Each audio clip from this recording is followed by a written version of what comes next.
السلام عليكم ورحمة الله تعالى وبركاته إخواني المشاهدين. اليوم غادي نقدم لكم 10 إكزرسيس في الكورون ألترناتيف.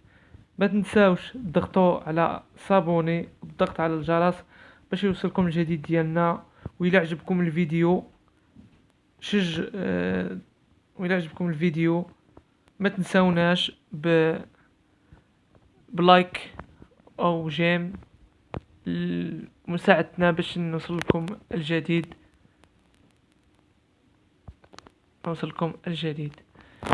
اليوم عندنا 10 ديال لي زيكزارسيس. ليكزارسيس الاول: déterminer le module et l'argument de la somme des deux grandeurs en utilisant la méthode complexe. V1 de t 35 sinus 200 pi fois t plus pi sur 3 et V2 de t égale à 40 sinus 2 pi fois t moins pi sur 4. Exercice 12. On considère la portion du montage suivant. On donne I1 de t 0,5 racine carrée de 2 sinus 314 t plus pi sur 3. I2 de t égale à 0,3 racine carrée de 2 sinus 314 t moins pi sur 4. Partie 1. Tracer les vecteurs de Fresnel associés à I1 et I2. Donner la relation entre I1 et I2. On déduire une relation entre les vecteurs de Fresnel associés. On déduire la valeur efficace de I. Donner l'équation horaire de I. Partie 2. Donner la relation entre I1 et I2. On déduire une relation entre les nombres complexes associés. Calculer le nombre complexe I associé à IT. On déduire la valeur efficace I de t. Donner l'équation horaire de I de t. Exercice 13. Connaissons les équations horaires. I égale à 9 racine carrée de 2 sinus WT. I1 égale à 4,5 racine carrée de 2 sinus WT plus pi sur 2. I5 égale à 10,5 racine carrée de 2 sinus WT moins pi sur 2.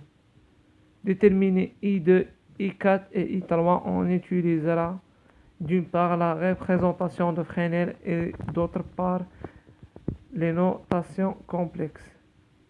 Exercice 14. Soit la tension U 220 racine carrée de 2 sinus 628 fois 3 628,3 fois t plus pi 2 pi sur 5.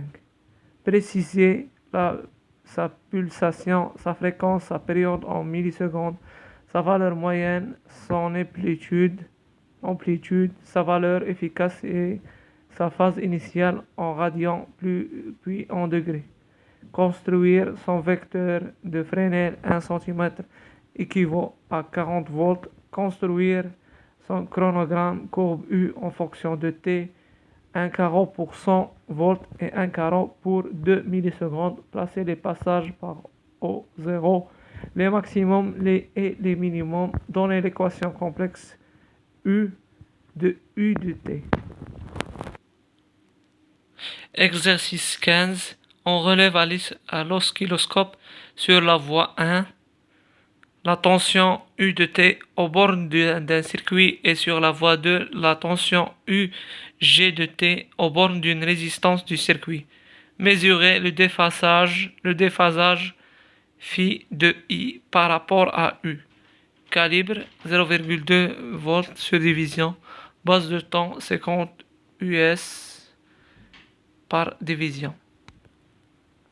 Exercice 16. Calculer par une fréquence de 50 Hz les impédances de condensateurs de capacité 0,2 microfarad et 5 nanofarad et les bobines d'inductance 0,32 Hz et 1 mH.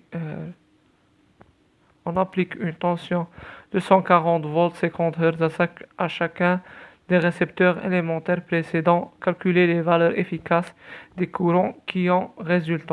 Troisième question. Calculer l'impédance d'une bobine dont l'inductance est 0,3 Hz pour les fréquences suivantes: 50 Hz, 400 Hz, 1000 Hz, 20 000 Hz, 30 000 Hz. Exercice 17. Une tension U égale à 120 racine carrée de 2 sinus de 200 pi t est appliquée à un condensateur de capacité C égale à 4,7 microfarad. Calculer la valeur efficace du courant. Écrire l'expression de la valeur instantanée du courant représentée sur un même graphique U et I. Exercice 18. Un condensateur de capacité C égale à 20 microfarad est utilisé sous une tension alternative de fréquence 100 Hz. Calculer son impédance. Que devient cette impédance si la fréquence est divisée par 2? Exercice 19. Une tension U égale à 110 racine carrée de 2 sinus 50 pi fois t est appliquée à une bobine parfaite d'inductance L égale à 0,4 Hz. Calculer la valeur efficace du courant. Écrire l'expression de la valeur instantanée du courant représentée sur un même graphique U et I. Exercice 20. Le moteur monophasique qui entraîne un système hydraulique est parcouru en régime permanent par un courant alternatif sinusoïdal de fréquence F égale à 50 Hz, dont l'intensité efficace est I égale à 2 ampères. Le moteur est assimilable à deux éléments distincts disposés en série comprenant un condensateur ohmique de résistance R égale à 100 ohms et une bobine d'inductance L dont la résistance est négligeable. Le facteur de puissance du circuit RL est cosinus phi égale à 0,8. Phi désigne le déphasage entre l'intensité I et la tension d'alimentation U. 1. Faire un schéma représentant les deux éléments R et L soumis à la tension U et traversé par le courant d'intensité I. Calculer la tension U aux bornes du circuit, en déduire l'impédance Z du circuit. Représenter le diagramme des impédances relatives au circuit RL précédent. Montrer que Z égale à racine carrée R au carré plus L W au carré. À partir de l'expression de l'impédance Z, calculer L. ما تنسوناش إخواني المشاهدين بالضغط على زر لايك إلى عجبكم الفيديو، وتشاركوه مع الأصدقاء ديالكم باش تشجعونا، وما تنساوش بشي تعليقات من أجل التحفيز ديالنا والمزيد من الفيديوهات. إلى اللقاء.